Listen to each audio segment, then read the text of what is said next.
BMTC conductor ಹುದ್ದೆಗಳಿಗೆ ಪರೀಕ್ಷೆಯನ್ನು ನಡೆಸಲಾಗ್ತಾ ಇತ್ತು. ಆದರೆ ಈ ಪರೀಕ್ಷೆಯಲ್ಲೂ ಕೂಡ ಅಕ್ರಮ ಆಗಿದೆ ಎನ್ನುವಂಥ ಆರೋಪ ಕೇಳಿಬಂದಿದೆ. ಧಾರವಾಡದಲ್ಲಿ ಬಿಎಂಟಿಸಿ ಕಂಡಕ್ಟರ್ ಪರೀಕ್ಷೆಯಲ್ಲಿ ಅಕ್ರಮ ಆಗಿದೆ ಎನ್ನುವಂಥ ಆರೋಪ. ಸಾಮಾನ್ಯ ಜ್ಞಾನ ಪರೀಕ್ಷೆ ಬಳಿಕ ಚೀಟಿ ಎಸೆದಿದ್ದಾರೆ ಎನ್ನುವಂಥದ್ದಾಗಿ ಒಂದಷ್ಟು ಆರೋಪಗಳು ಕೇಳಿ ಬರ್ತಾ ಇದೆ. ಪರೀಕ್ಷಾ ಕೇಂದ್ರಕ್ಕೆ ಧಾರವಾಡದ ಶಹಾಪುರ ಪೊಲೀಸರು ಭೇಟಿಯನ್ನು ಕೊಟ್ಟಿದ್ದಾರೆ. ಪರೀಕ್ಷೆಯಲ್ಲಿ ಗೊಂದಲದ ವಾತಾವರಣ ಸೃಷ್ಟಿಯಾಗಿದೆ, ಆತಂಕ ಎದುರಾಗಿದೆ ಎನ್ನುವಂಥದ್ದು ಗೊತ್ತಾಗ್ತಾ ಇದೆ. ಇಂದು ರಾಜ್ಯಾದ್ಯಂತ ಬಿಎಂಟಿಸಿ ಕಂಡಕ್ಟರ್ ನೇಮಕಾತಿ, ಬಿಎಂಟಿಸಿ ನಿರ್ವಾಹಕರ ನೇಮಕಾತಿಗೆ ಪರೀಕ್ಷೆಯನ್ನು ನಡೆಸಲಾಗ್ತಾ ಇತ್ತು. ಆದರೆ ಧಾರವಾಡದ ಪರೀಕ್ಷಾ ಕೇಂದ್ರದಲ್ಲಿ ಕಾಪಿ ಚೀಟಿ ಪತ್ತೆಯಾಗಿದೆ. 2500 ಹುದ್ದೆಗಳಿಗೆ ನಡೀತಾ ಇರುವಂಥ ಎಕ್ಸಾಮ್ ಇದು. ಸಾಮಾನ್ಯ ಜ್ಞಾನ ಮತ್ತು ಕಮ್ಯುನಿಕೇಷನ್, ಸಂವಹನ, ಈ ಎರಡು ಪರೀಕ್ಷೆಗಳಿಗೆ 2 ಗಂಟೆಯನ್ನು ನಿಗದಿ ಮಾಡಲಾಗಿತ್ತು. ಪರೀಕ್ಷೆಯಲ್ಲಿ ಕಾಪಿ ಮಾಡಿ ಕೆಳಗೆ ಎಸೆದಿರುವಂಥ ಆರೋಪ ಕೇಳಿಬಂದಿದೆ. ಸದ್ಯ ಪರೀಕ್ಷೆ ಬರೆದಿರುವಂಥ ಅಭ್ಯರ್ಥಿಗಳು ಯಾರಿದ್ದಾರೆ, ಇವರ ಕೈಗೆ ಕಾಪಿ ಚೀಟಿ ಸಿಕ್ಕಿದೆ. ಕಾಪಿ ಚೀಟಿಯಲ್ಲಿ 10ಕ್ಕೂ ಹೆಚ್ಚು ಪ್ರಶ್ನೆಗಳಿಗೆ ಉತ್ತರವನ್ನು ಬರೆದು ಎಸೆದಿರುವಂಥ ಆರೋಪ ಕೇಳಿಬಂದಿದೆ. ಸದ್ಯ ಸ್ಥಳಕ್ಕೆ ಧಾರವಾಡ ಶಹಾಪುರ ಪೊಲೀಸರು ಆಗಮಿಸಿದ್ರು. ಪರಿಶೀಲನೆಯನ್ನು ನಡೆಸುವಂಥ ಕೆಲಸ ಇಲ್ಲಾಗಿದೆ. ಧಾರವಾಡದ ಬಾಷಲ್ ಮಿಷನ್ ಸಂಯುಕ್ತ ಪದವಿ ಪೂರ್ವ ಮಹಾವಿದ್ಯಾಲಯದಲ್ಲಿ ಇವತ್ತು ನಡೆದಿದ್ದಂಥ ಸ್ಪರ್ಧಾತ್ಮಕ ಪರೀಕ್ಷೆ ಇದು. ಸದ್ಯ ಕಾಪಿ ಚೀಟಿಯನ್ನು ಪೊಲೀಸರಿಗೆ ಪ್ರತ್ಯಕ್ಷದರ್ಶಿಯಾಗಿರುವಂಥ ಮಹಂತೇಶ್ ಪರೀಕ್ಷೆಯನ್ನು ಬರೆಯೋಕ್ಕೆ ಬಂದಂಥ ಅಭ್ಯರ್ಥಿಯವರು ಇವರು ಒಪ್ಪಿಸಿದ್ದಾರೆ.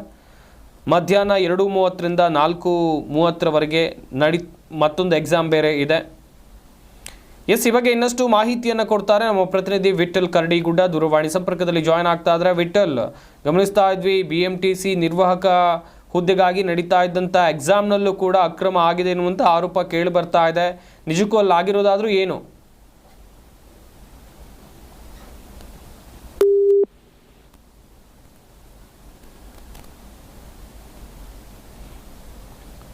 ವಿಠಲ್, ನನ್ನ ಧ್ವನಿ ಕೇಳ್ತಾ ಇದೆಯಾ? ಎಸ್, ಮತ್ತೊಮ್ಮೆ ಸಂಪರ್ಕ ಮಾಡುವಂಥ ಕೆಲಸವನ್ನು ಮಾಡ್ತೀವಿ. ಒಟ್ಟಿನಲ್ಲಿ ಗಮನಿಸ್ತಾ ಇದ್ರಿ ವೀಕ್ಷಕರೇ, ಸ್ಪರ್ಧಾತ್ಮಕ ಪರೀಕ್ಷೆಗಳಲ್ಲಿ ನಕಲು ಆಗ್ತಾ ಇರುವಂಥ ಆರೋಪ ಸಾಕಷ್ಟು ಬಾರಿ ಕೇಳಿ ಬಂದಿತ್ತು. ಯಾವುದೇ ಸ್ಪರ್ಧಾತ್ಮಕ ಪರೀಕ್ಷೆ ಆಗಲಿ ಅಲ್ಲೊಂದು ಅಕ್ರಮದ ಘಾಟು ಬಂದೇ ಬರುತ್ತೆ. ಈಗ ಬಿಎಂಟಿಸಿ ನಿರ್ವಾಹಕರ ಹುದ್ದೆಗಾಗಿ ಪರೀಕ್ಷೆಯನ್ನು ನಡೆಸಲಾಗ್ತಾ ಇತ್ತು. ಆದರೆ ಈ ಪರೀಕ್ಷೆಯಲ್ಲೂ ಕೂಡ ಅಕ್ರಮ ಆಗಿದೆ ಎನ್ನುವಂಥ ಆರೋಪ, ಕಾಪಿ ಚೀಟಿಗಳು ಪತ್ತೆಯಾಗಿದೆ. ಹಾಗಾದರೆ ಏನು ನೋಡ್ತಾ ಇದ್ದಾರೆ ಅಲ್ಲಿ? ಭದ್ರತಾ ಸಿಬ್ಬಂದಿ ಆಗಿರ್ಬೋದು, ಕೊಠಡಿಯ ಮೇಲ್ವಿಚಾರಕರಾಗಿರ್ಬೋದು, ಏನು ಮಾಡ್ತಾ ಇದ್ರು ಎನ್ನುವುದಾಗಿ ಒಂದಷ್ಟು ಪ್ರಶ್ನೆಗಳು ಇಲ್ಲಿ ಕಾಡ್ತಾ ಇವೆ. ಒಟ್ಟಿನಲ್ಲಿ ಸ್ಪರ್ಧಾತ್ಮಕ ಪರೀಕ್ಷೆಗಳಿಗೆ ಬೆಲೆನೇ ಇಲ್ವಾ? ಕಾಪಿ ಚೀಟಿ ಹಿಡ್ಕೊಂಡೋಗಿ ಬರೆಯೋದಾ ಎಲ್ಲರೂ ಕೂಡ ಎನ್ನುವುದಾಗಿ ಒಂದಷ್ಟು ಚರ್ಚೆಗಳ ಆರಂಭ ಆಗಿದೆ. ಎಲ್ಲ ಪರೀಕ್ಷೆಗಳಲ್ಲೂ ಕೂಡ ಅಕ್ರಮದ ಘಾಟು ಬರ್ತಾ ಇದೆ. ಗಮನಿಸ್ತಾ ಇರ್ಬೋದು, ವಿದ್ಯಾರ್ಥಿಗಳು ಕಾಪಿ ಚೀಟಿಯನ್ನು ಹಿಡ್ಕೊಂಡು ತೋರಿಸ್ತಾ ಇದ್ದಾರೆ.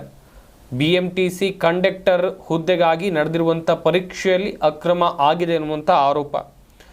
ಕಾಪಿ ಚೀಟಿಯಲ್ಲಿ 10ಕ್ಕೂ ಹೆಚ್ಚು ಪ್ರಶ್ನೆಗಳಿಗೆ ಉತ್ತರವನ್ನು ಬರೆದು ಕಳಿಸಿರುವಂಥ ಆರೋಪ ಕೇಳಿಬಂದಿದೆ.